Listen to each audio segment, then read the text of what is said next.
व्यक्तिगत नहीं मिले, सिर्फ उनके एफआईआर की फोटोकॉपी मुझ तक पहुंची। मैंने वो एफआईआर की फोटोकॉपी के साथ उच्च अधिकारियों से बात की है कि भाई इसमें जो भी निष्पक्ष है,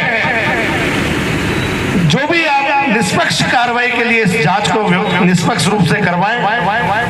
तो ऐसा नहीं है कि मेरे पास जो आया मैंने उसकी बात आगे तक पहुंचाने का प्रयास नहीं किया गया। लेकिन क्या करें साहब, जाति है, जाति नहीं। ये जो जाति होती है ना, ये जाति नहीं है। इसलिए शायद कि डॉक्टर राम मीणा आदिवासी है तो हमारे शायद अन्य जो विशेष तौर पे हमारे स्वर्ण वर्ग के जो भाई बंधु हैं, चाहे शायद उनको अपनी पीड़ा, अपना दुख दर्द साझा करने में थोड़ी झिझक या शर्म महसूस होती हो कि यार डॉक्टर राम मीणा एक आदिवासी को हम अपनी पीड़ा बताएं। लेकिन अगर वास्तव में कोई भाई किसी भी समाज का है, किसी भी वर्ग का है, किसी भी धर्म का है, उसके साथ कोई दुख तकलीफ है और कोई उनकी सुनवाई करने वाला नहीं है, प्रशासन उनकी बात सुन नहीं रहा है, तो एक बार आप आवाज देकर देखना। डॉक्टर राम मीणा जाति धर्म का चश्मा बहुत साल पहले बहुत पीछे छोड़ चुका है। मेरे लिए दुखी पीड़ित जिनकी कोई नहीं सुनता है, उनकी आवाज को आगे तक पहुंचाने का प्रयास रहता है। मेरा धर्म यही है, मेरी जाति यही है और मैं इसी धर्म को अपना कर्म मानकर, मैं कर्म में विश्वास करने वाला व्यक्ति हूं और कर्म को अपना धर्म मानकर काम करता हूं।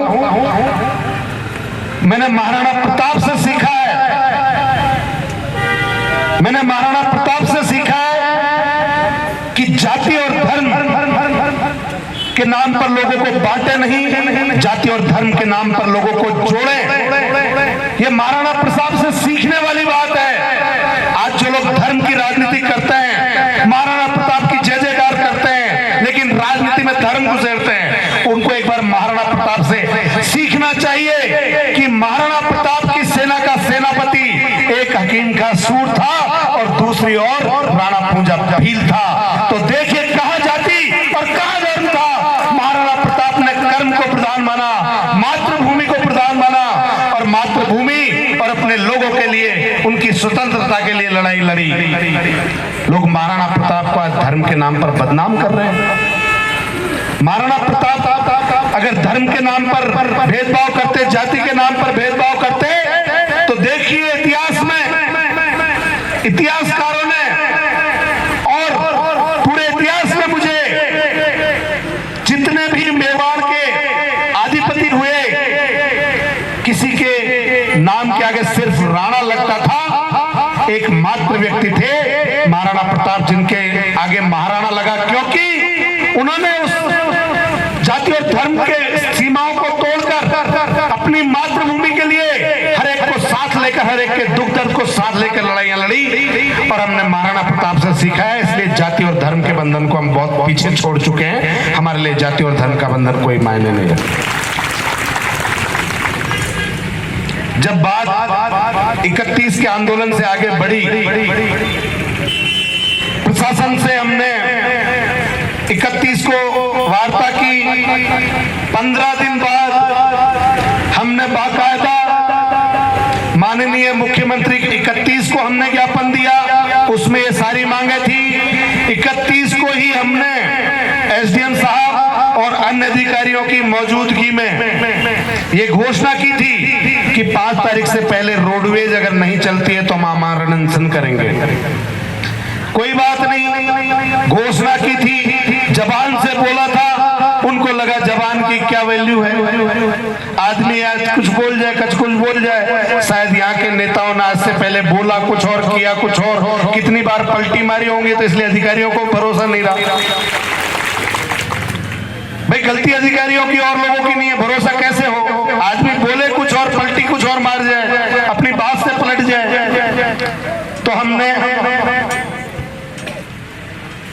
हमने इसलिए 15 दिन बाद दोबारा से लिखित में माननीय मुख्यमंत्री जी के नाम, माननीय उप मुख्यमंत्री और परिवहन मंत्री जी के नाम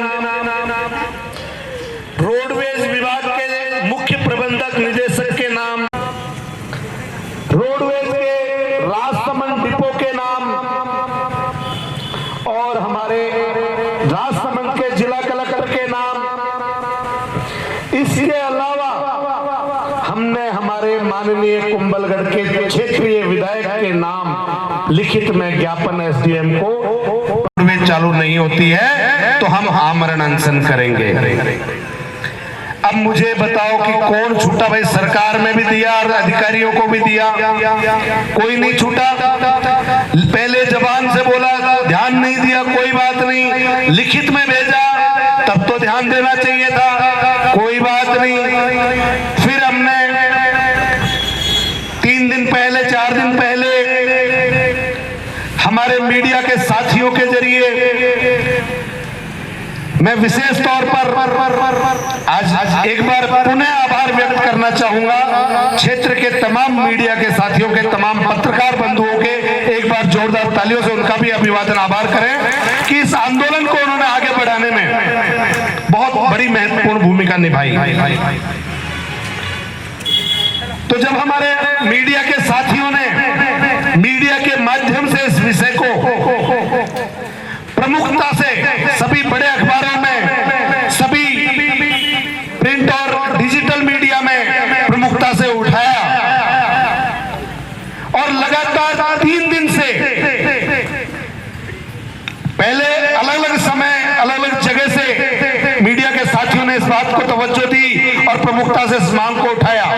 लेकिन पिछले 3 दिन से लगातार हमारे मीडिया के साथी हर छोटे बड़े चैनल पर, हर छोटे बड़े अखबार में इस मांग को प्रमुखता से उठाकर सरकार और प्रशासन को चेता रहे थे कि 5 तारीख को आमरण अनशन किया जाएगा। फर्क नहीं पड़ता। अब भाई फर्क तो मुझे भी नहीं पड़ रहा था, तो मेरे दिमाग में रोडवेज इतनी प्रमुखता से क्यों आया और मुझे लगा कि रोडवेज कुंभलगढ़ के लिए क्यों जरूरी है। करीब 1.5 महीने पहले, अनुमानित जुलाई के आखिरी अगस्त के पहले सप्ताह के आसपास की बात है, बारिश का समय हल्का शुरू हो गया था, रास्ते खराब थे और आप सभी को ध्यान होगा कि जब ये रोड का, हाईवे का काम चल रहा है तो यहाँ के ठेकेदार की लापरवाही और यहाँ के अधिकारियों की मिलीभगत से, जबकि नियम से पहले एक तरफ का रोड जाने लायक बना दिया जाता है, उसके बाद दूसरी तरफ का काम छेड़ा जाता है, पर ठेकेदार की अपनी मिलीभगत से पूरा रास्ता खराब था। तो यहाँ की जो प्राइवेट बसें चलती हैं, उन बसों के मालिकों ने हड़ताल की थी। ध्यान है कि नहीं है? शायद अगस्त के पहले सप्ताह की बात है, मैं तारीख कि रास्ता खराब है और बसों को चलाने में दिक्कत आती है, तो 2 या 3 दिन के लिए हड़ताल थी। उसके दौरान मेरा एक दिन शाम को करीब 3:30-4 बजे के आसपास का समय होगा, 4 साढ़े 4 बजे की बात है, कुंभलगढ़ से उदयपुर जाना था और मैं जब रास्ते में गया तो लखनऊ में गुड़ा के आसपास एक बुजुर्ग महिला, जिनकी आयु करीब 45-50 के आसपास होगी, उनके साथ एक 9-10 साल की बच्ची, जो मेरी बेटी की उम्र की है, मेरी बेटी की उम्र 9 साल है, 9-10 साल के आसपास की बच्ची उनके साथ थी और वो रोड पे हर गाड़ी को यूं हाथ दे रहे थे। शाम का समय हो रहा था और वो यूं हाथ दे रहे थे। मोटरसाइकिल को भी हाथ दे रहे, कोई और बड़ी गाड़ी जा रही है उनको भी हाथ दे रहे। मैं रुका और मैंने पूछा कि भाई आपको कहाँ जाना है? तो माता जी ने कहा कि हमें कठार तक जाना है और आज बसें बंद हैं, रात होने वाली है और मेरे घर में कोई ऐसा नहीं है जो मुझे यहाँ से वहां तक पहुंचा सके या लेने आ सके। उस समय मुझे अंदर से धक्का लगा कि एक बुजुर्ग महिला जो परेशान है और उसके साथ एक 9-10 साल की बच्ची है, अंधेरा होने को है, और आज के हालात में एक इतनी बुजुर्ग महिला हो, ये इतनी छोटी बच्ची हो, कुछ ऐसे कुत्ते हैं जो मौका देखते हैं, जो ऐसा मौका देखते हैं। और मेरे अंदर एक दर्द हुआ क्योंकि मैं एक बेटी का बाप, और मुझे लगा कि शायद अगर इस क्षेत्र में रोडवेज लगातार सुबह से शाम कई बार चल रही होती तो शायद इस बुजुर्ग महिला को अपनी पोती के साथ, डॉक्टर साहब आप संघर्ष करो, हम तुम्हारे साथ, डॉक्टर साहब आप संघर्ष करो, डॉक्टर साहब आप संघर्ष करो। मुझे लगा कि अगर यहाँ रोडवेज चल रही होती तो इनको इस तरह बेबस, मेरे मन में ये विचार तय हो गया था कि रोडवेज को लेकर हमें मांग उठानी होगी ताकि इस तरह के जरूरतमंद लोग जो हैं, क्योंकि प्राइवेट बस मालिक की मर्जी पर चलती है साहब, प्राइवेट बस का मालिक लाखों रुपए खर्च करके बस लेकर आता है, उनकी कोई गलती नहीं, लाखों रुपए खर्च करके बस लेकर आता है तो वो उससे कमाने के लिए लेके आता है, सेवा करने के लिए नहीं। तो पहली बात, अगर उनको कोई अच्छी बुकिंग मिल गई तो वो अपनी बस को वहां भेज देगा, और जैसे थोड़ी दिक्कत हुई तो बस चलाना बंद कर दिया। लेकिन अगर इनकी जगह रोडवेज होती, सरकार चलाती है और रोडवेज जब नियमित रूप से चलती है तो वो बंद नहीं होती, चाहे फिर बुकिंग आए और चाहे कोई और दिक्कत आए, क्योंकि सरकार की जिम्मेदारी है। उस बात में मुझे बहुत अंदर तक मेरे अंदर बार बार वो बात घूमती थी कि यार इसको लेकर क्या किया जाए, कैसे किया जाए। तो हमारे 31 अगस्त के जो आंदोलन में हमने इस मांग को शामिल किया, इस मांग को शामिल किया, मैंने व्यक्तिगत रूप से एसडीएम साहब से बात की तो एसडीएम साहब ने कहा कि मैं कलेक्टर साहब से बात कर रहा हूं, और उन्होंने कहा कलेक्टर साहब ने परिवहन विभाग के अधिकारियों से बात की है और हमारा प्रयास है कि जितना जल्दी हो सके प्रमुख जो मार्ग है हमारे उन पे तो कम से कम 2-3 रोडवेज एक बार चालू हो जाए, बाकी धीरे धीरे बाद की बात है। लेकिन ये पूरा समय बीत गया, अधिकारियों का ट्रांसफर हो गया, सरकार सुन नहीं रही। हमने कि आंदोलन अनशन करेंगे, हमें लगा था कि सरकार वास्तव में इतनी छोटी सी मांग एक रोडवेज बस में, भाई सरकार से हमने यूं तो है नहीं कि भजन लाल जी शर्मा से, मुख्यमंत्री जी से कहा साहब आपकी कुर्सी मेरे को दे दो, मैंने उनसे उनकी सीट नहीं मांगी, उनसे कुर्सी नहीं मांगी, मैंने एक रोडवेज की सीट मांगी। उनकी सीट मांगना तो शायद समस्या थी, एक रोडवेज जैसी छोटी सी चीज के लिए हमने आमरण अनशन जितने बड़े आंदोलन को सरकार को चेताया, लेकिन सरकार ने उसको अभी तक गंभीरता से नहीं लिया। और 3 दिन पहले तक मुझे लगा कि वास्तव में सरकार और यहाँ के अधिकारियों को इस चीज की कोई चिंता नहीं है, उनके लिए बहुत छोटी सी बात है कि शायद आज से पहले भी जैसे ज्ञापन दिए, बात की, बोले और भूल जाएंगे।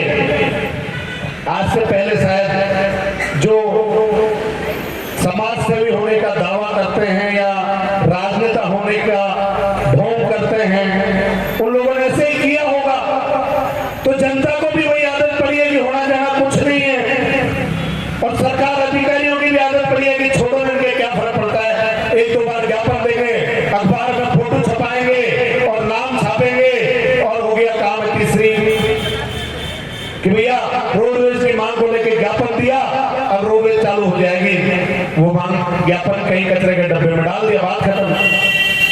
तो सरकार को लगा ये भी ऐसे ही करेंगे, गलत। ये अनुमान सरकार का गलत था, गलत है। और इस दावे को ठोक के कहता हूं कि इस भूमि पर, इस जगह में सरकार को गलत साबित करूंगा, चाहे मेरी जान चली जाए। कुंभलगढ़ में रोडवेज चालू होकर रहेगी। डॉक्टर साहब आप संघर्ष करो, डॉक्टर साहब आप संघर्ष करो। हमने 26 सितंबर को एक कार्यक्रम में सरकार को चेताया कि भाई रोडवेज चालू नहीं होती है, तो मैंने एक शब्द दोहराया कि या तो जाऊंगा तो रोडवेज बस में बैठकर जाऊंगा, नहीं तो अर्थी पर लेट कर जाऊंगा। सरकार ने फिर भी सीरियसली नहीं लिया, अधिकारियों ने फिर भी सीरियसली नहीं लिया कि बोलने वाले पहले खूब बोल रहे हैं, बातें बड़ी बड़ी करते हैं। भाई साहब चुनाव 10 महीने पीछे रह गए, 11 महीने पीछे रह गए। जीतने वाले मजे से अपने घर बैठे हैं। मुझे कहना नहीं चाहिए था पर मजबूर हूं अब इन शब्दों को लाने के भी लिए। और कुंभलगढ़ को भी एहसास करना होगा कि कुंभलगढ़ के हालात ऐसे क्यों हैं। जीतने वाले मजे से अपने घर बैठे हैं और दूसरे नंबर पर 55,000 लोगों के वोट लेकर हारने वाले अभी साल भर हो गया, अभी तक वो सदमे से बाहर नहीं आ रहे। इतना बड़ा सदमा लगा, साल भर में सदमा नहीं उभरा। अरे बड़े बड़े मेंटल पेशेंट सही हो जाते हैं ऐसे तो, अब तक कौन सा सदमे में बैठे रहे। 1 साल होने को आया, नई सृष्टि जन्म ले लेती है 9 महीने में। तो 9 महीने में सृष्टि में नया जन्म हो जाता है। आप एक सदमे से बाहर नहीं आए। आपकी जिम्मेदारी बनती थी कि कुंभलगढ़ की हर छोटी बड़ी समस्या पर आप विपक्ष की भूमिका निभाते। मैं तो भाई 8,800 रुपए कुछ वोट आए और वो 8,800 लोगों ने जो मुझ पे भरोसा जताया वो मुझे सोने नहीं देता है कि मेरे ऊपर 8,800 लोगों ने भरोसा जताया है। मैं उन लोगों का भरोसा टूटने नहीं दूं, क्योंकि उन्होंने मुझसे उम्मीद लगाई है मैं जीतू या हारूं, उनकी आवाज बनूं, उनकी लड़ाई लड़ूं। मैं वापस जब 26 तारीख को हमने आंदोलन पे घोषणा की, उसके बाद भी किसी को फर्क नहीं पड़ा। हमने